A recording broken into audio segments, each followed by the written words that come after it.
friends, Andrea Galbraith here. Disclaimer, this video is unlike any video that I've done before. For a couple reasons. One, it's completely off the cuff. I seriously just finished baking cupcakes for my son. It's his birthday today. And I had a few minutes to kill and I thought I'm just going to do this video because I've had something on my mind that I wanted to share with you. Number two, I'm going to be sharing some personal details about my life. And I don't typically do that. I keep that information pretty private. Only, my inner circle, my family, friends know some of the details that I'm going to share with you, but they are relevant to the lesson that I've learned. So I'm just going to tell you. It's not that big of a deal, really. But if you've been following me, you know that I am a firm believer that we are in control of our feelings, and that if we change our thoughts, we change our reality. And I was uncomfortably forced into a situation where I had to walk the walk. Like, it wasn't enough for me to talk the talk. And that happened this year because I didn't have my kids for Christmas. And Christmas, historically, or my entire life, has been my favorite holiday of the year. So here's the detail. So I left my husband 2 years ago. And with divorce comes shared holidays, or alternating years where one parent has kids on one holiday and then the next year the other parent hasn't. So luckily last year I got my kids for Christmas, so I didn't even have to deal with that. So this year though, they were with their dad, so that meant that it was just going to be me here, and it made me really sad. And then I thought, well, here's an opportunity. I always say that happiness is a choice, and living joyously is a choice. And I was going to choose to make this Christmas the best Christmas ever. Because ultimately that's what I've always wanted for my kids, right? I wanted always to be the best Christmas ever.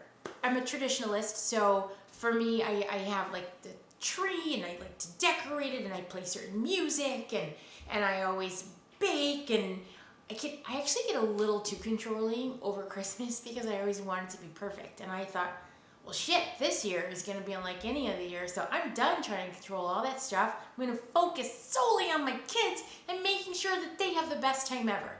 So we actually dubbed this Christmas Gangsta Christmas because we started listening to us like Hit the Quan and The Whip and some other songs my kids were playing. We were dancing to songs that typically would not find themselves on anybody's Christmas playlist, but it didn't really matter because my goal was to make this the best Christmas ever, and that meant that we needed to live it joyously, and we needed to be happy, and we needed to have gratitude.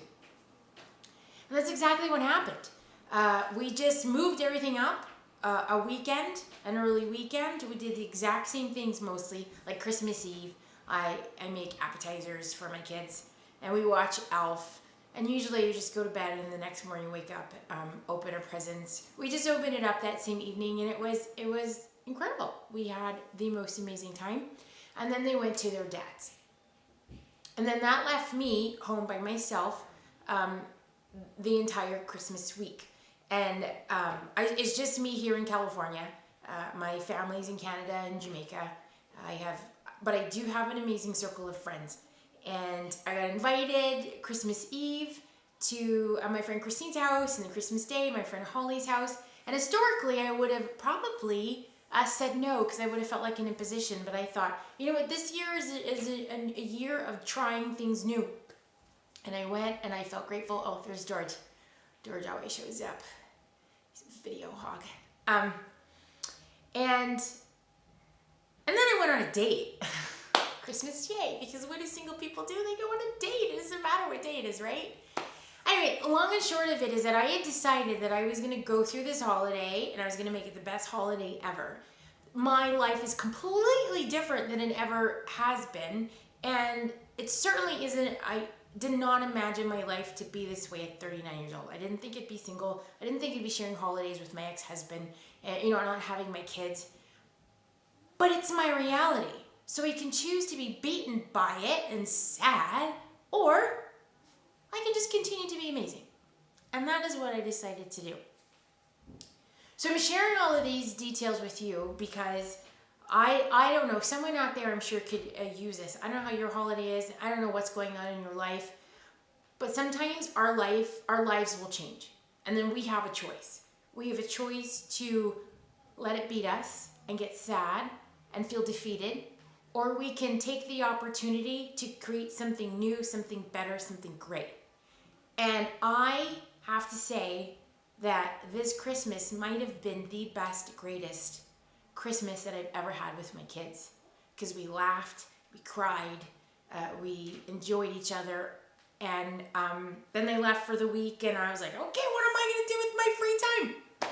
Because it was almost like another week. Got so much done, did some mind mapping for 2016, got some baking done, hung out with friends, because it's my new reality, and I had to make it the best. And that's what you have to do as well. When you are faced with challenges, when life changes, you can still make it great. And you can still live happily and joyously if you choose to do it. If you choose to find the goodness in every day. And it's possible. And I'm living proof. So that's what I wanted to share with you. Have you ever had a situation where your life completely changed in a way that you were not expecting? And some people would see it as, not a good change, but you were able to make it great. I'd love to hear that. Or if you have a question about, or a comment about what it is that I just shared and about how to change your thoughts so that you can be the champion of your own health and happiness, leave a comment, ask a question, let me know. But thank you for watching this. I think it's pretty long. George didn't do too bad as far as video bombing my videos. Make sure you subscribe and sign up for my emails. I would love that. Other than that, I hope you are having a blessed holiday season and you have a happy and healthy day.